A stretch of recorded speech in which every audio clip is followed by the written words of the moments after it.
তুমি জানো কবির ভাইয়া খুবই ভালো একজন মানুষ। প্রথম দিন উনি মনে করেছে ওনার মুভির জন্য আমি নায়িকা হতে এসেছি।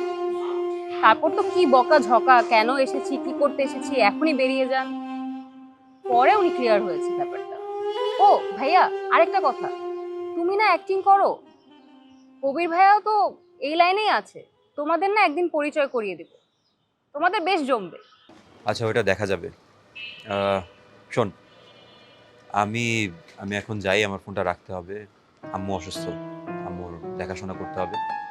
আমি একদিন যাবো না, গিয়ে তোর আর দাদির সাথে গিয়ে দেখা করে আসবো। ঠিক আছে ভাইয়া, মাঝে মাঝে প্লিজ কল দিও। হ্যাঁ, দিব। তুই নিজের খেয়াল রাখিস আর ভালো থাকিস।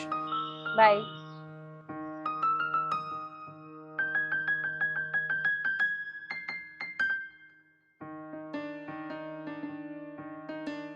মা, দাদি, ফ্রিদা সবাইকে নিয়ে একসাথে থাকতে চাই।